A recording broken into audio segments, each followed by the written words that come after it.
नमस्कार दोस्तों, जय हिंद। आज हम पढ़ रहे हैं भारतीय साक्ष्य अधिनियम 1872 के जो टॉपिक हैं संस्वीकृति पढ़ रहे हैं। संस्वीकृति जो टॉपिक है धारा 24 से लेकर 30 तक है, जिसमें हम लोगों ने धारा 24 से 27 तक कवर कर लिए। इस वीडियो में हम लोग देखेंगे धारा 28 और 29 को देखते हैं। धारा 28 क्या बोलते हैं और धारा 29 क्या बोलते हैं। धारा 28 जो है धारा 24 का ही एक जो है अपवाद के रूप में कार्य करता है। देखते हैं क्या है। धारा 28 बताता उत्प्रेरणा धमकी वचन से पैदा हुए मन पर प्रभाव के दूर हो जाने के पश्चात की गई संस्वीकृति जो सुसंगत है। देखिए, जो उत्प्रेरणा धमकी वचन द्वारा कराई गई संस्वीकृति रहता है वो दंडिक कार्रवाई में विसंगत रहता है। ये जो बात बताया गया है धारा 24 में बताया गया है। धारा 24 जो बताता है इसी के बारे में है। उत्प्रेरणा धमकी या वचन द्वारा कराई गई कोई भी संस्वीकृति है, जैसे कोई अभियुक्त है, उसने अपने अपराध को स्वीकार कर लेते हैं किसी के सामने या किसी मजिस्ट्रेट के सामने, तो वो जो संस्वीकृति है स्वतंत्र होना चाहिए।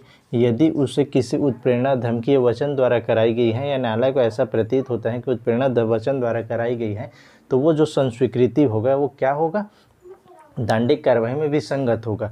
तो इसी के बारे में जो धारा 28 बताता है वो बताता है यदि जो संस्वीकृति करने वाला है उसके मन पर जो प्रभाव था, उत्प्रेरणा वचन या धमकी का जो पैदा हुए मन पर प्रभाव था, अगर उसके दूर हो जाता है, उसके मन से वो प्रभाव दूर हो जाता है, प्रेरणा धमकी का और वचन का जो प्रभाव है वो दूर हो जाने के पश्चात अगर वो संस्वीकृति करता है तो वो जो संस्वीकृति है वो सुसंगत होगा। यही बात बताता है धारा 28। तो ये धारा 28 जो है अपवाद है धारा 24 का। अब आगे देखते हैं सेक्शन का बेयर एक्ट लैंग्वेज क्या है। यदि ऐसी कोई संस्वीकृति जैसे धारा 24 में निर्दिष्ट है, न्यायालय की राय में उसके मन पर प्रभाव के जो ऐसी उत्प्रेरणा धमकी या वचन से कारित हुआ है पूर्णतः दूर हो जाने के पश्चात की गई तो वह सुसंगत है। देखिए, ये सुसंगत है। कोई भी उत्प्रेरणा वचन या धमकी जो है उसके जो अभियुक्त के मन पर उसके प्रभाव रहता है वो दूर हो जाता है, पूर्णतः दूर हो जाता है, तो उसके द्वारा जो संस्वीकृति की जाएगी, अभियुक्त के द्वारा जो संस्वीकृति की जाएगी वो सुसंगत होगा और उसके साक्ष्य दिया जा सकता है। तो ये जो बात है धारा 24 में जो रिस्ट्रिक्शन लगाया गया था कि उत्प्रेरणा वचन द्वारा कराई गई संस्वीकृति क्या है, दंडिक कार्यवाही विसंगत है, इसी को धारा 28 में क्या है आगे लेकर चला गया है कि यदि उसके उत्प्रेरणा वचन और धमकी उसके मन से प्रभाव पूर्णतः दूर हो जाता है, मतलब उस आरोपी को कोई धमकी नहीं की भय नहीं रहता है, कोई वचन का भय नहीं रहता है और कोई उत्प्रेरणा का भय नहीं रहता है, तो वो जो संस्वीकृति करेगा वो उसके पूर्ण स्वैच्छिक संस्वीकृति माना जाएगा और ये धारा 24 के अंतर्गत सुसंगत होगा। अब हम देखते हैं धारा जो है बताता है 29। धारा 29 है। देखिए, हम लोगों ने धारा जो 23 पढ़ा था, धारा 23 क्या है, सिविल मामलों में जो क्या है गुप्त रखने के वचन द्वारा अगर कोई स्वीकृति करता है तो वो क्या है उसके जो सिविल मामलों में वो विसंगत रहेगा, उसका साक्ष्य नहीं दिया जाएगा। लेकिन इसी को दांडिक मामलों में क्या है ये अलग है। दांडिक मामलों में अपराध जो रहता है, अपराधी से उसे किसी भी प्रकार के कोई भी संस्वीकृति प्राप्त किए वो सब सुसंगत है, बशर्ते वो स्वैच्छिक होना चाहिए। तो इसे कोई भी तरीके से उसे प्राप्त किया जा सकता है संस्वीकृति कि उससे कोई समझौता नहीं होता है क्रिमिनल लोगों से। ये क्या है बताता है धारा 29 बताता है। देखते हैं क्या बोलते हैं धारा 29 का बेयर एक्ट लैंग्वेज। अन्यथा सुसंगत स्वीकृति। देखिए, जो कोई संस्वीकृति कर रहे हैं अभियुक्त के द्वारा, कोई अपराध को स्वीकार कर रहे हैं अभियुक्त के द्वारा जो अन्यथा सुसंगत है, पूरी सुसंगत है, सिर्फ इस नाम से कि उसे गुप्त रखने के वचन द्वारा की गई है, उसे जो प्राप्त करने के तरीका कपड़ द्वारा प्राप्त की गई है या कोई अन्य तरीक़े से मत्तक के हालत में वो प्राप्त की गई हैं, तो वो क्या है वो संस्वीकृति का विसंगत ना होगा। यही बात बताता है धारा 29। तो देखते हैं अन्यथा सुसंगत संस्वीकृति को गुप्त रखने के वचन आदि के कारण विसंगत न हो जाना। देखते हैं अब आगे क्या बोलते हैं बेयर एक्ट।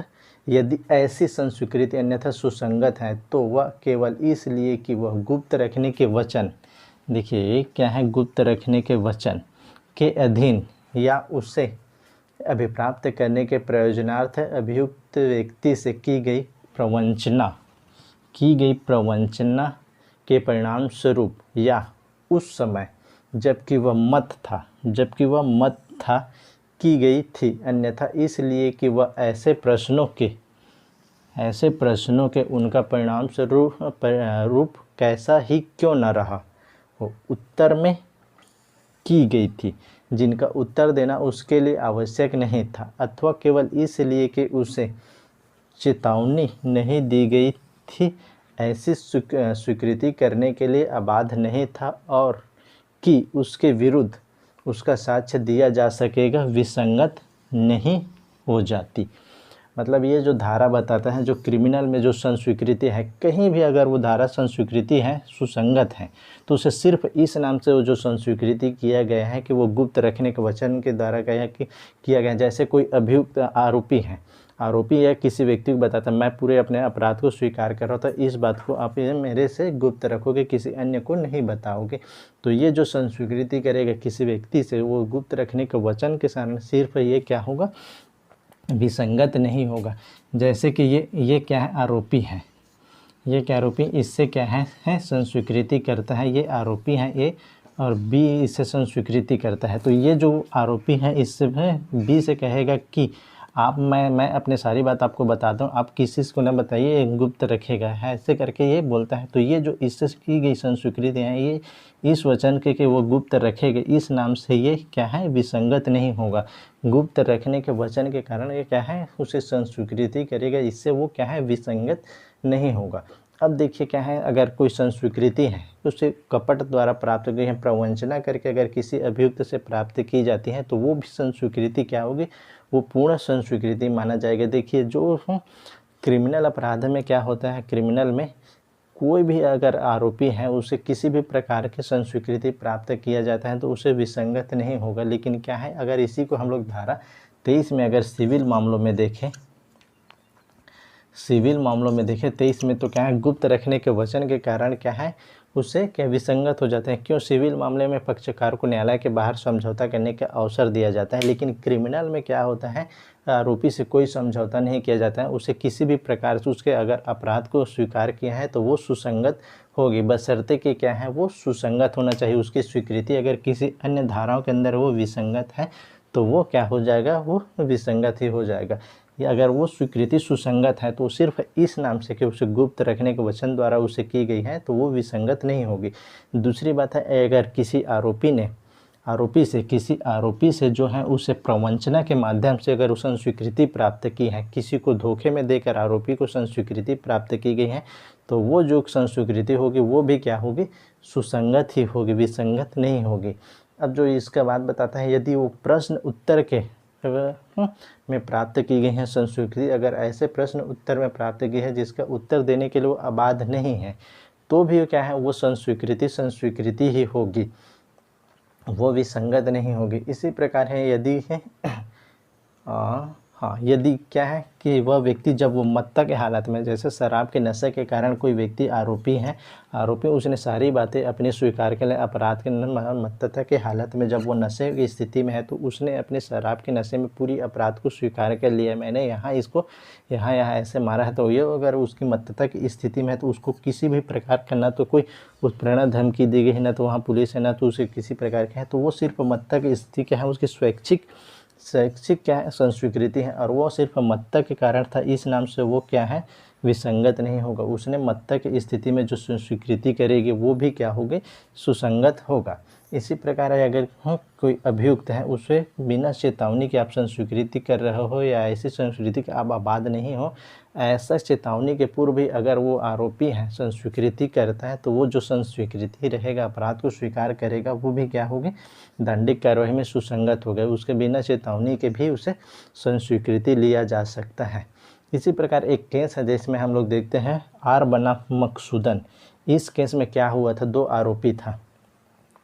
इस आर बनाम मकसूदन में क्या हुआ था, ये 2 आरोपी हैं, ये दोनों आरोपी को एक कमरे में छोड़ दिया गया, और यहाँ क्या है, इसकी आवाज़ को सुनने के लिए एक टेप रिकॉर्डर रख दिया गया है। ये आरोपी के द्वारा अपने स्वच्छंद में जो कमरे में छोड़ा गया था, दोनों ने एक दूसरे के समय अपराध को स्वीकार कर लिया। तो इसके जो अपराध स्वीकार किए गए हैं आर बनाम मकसूदन में, ये क्या है, संस्वीकृति माना जाता है, चाहे वो क्या है, उसके कपट द्वारा प्राप्त किया गया है, गुप्त रखने के, या कोई भी है कैसे भी तरह से प्राप्त किया गया हो संस्वीकृति क्या है वो सुसंगत रहते हैं, चाहे वो कपड़ द्वारा प्राप्त किया गया हो या चेतावनी न दिया गया हो या मत्ता के हालत में स्थिति में हो, तो क्या है सुस्वीकृति है। इस केस में वैसे ही हुआ था आर बनाम मकसूदन में। इसमें दोनों आरोपी को एक कमरे में रख दिया और उसकी आवाज़ को सुनने के लिए एक टेप रिकॉर्डर रख दिया गया है। यहाँ से दोनों आरोपी ने एक दूसरे से समक्ष अपराध को स्वीकार किया। तो जो इसने अपराध को स्वीकार किया है वो स्वीकृति हुआ और इनके विरुद्ध साक्ष्य में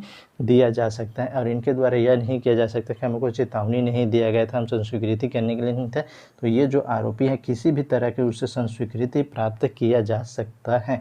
तो यही बात बताता है धारा 29 जो बताता है जो संस्वीकृति रहता है जो अन्यथा सुसंगत है वो उसे सिर्फ गुप्त रखने के वचन वो क्या है प्रवंचना के द्वारा प्राप्त किया गया है, उसे मतता की स्थिति में प्राप्त किया गया है या उसे प्रश्न उत्तर के तरह से प्राप्त किया गया है या उसे चेतावनी दिए बिना हमें प्राप्त किया है, तो भी क्या है वो सब दंडिक कार्यवाही में सुसंगत होती हैं।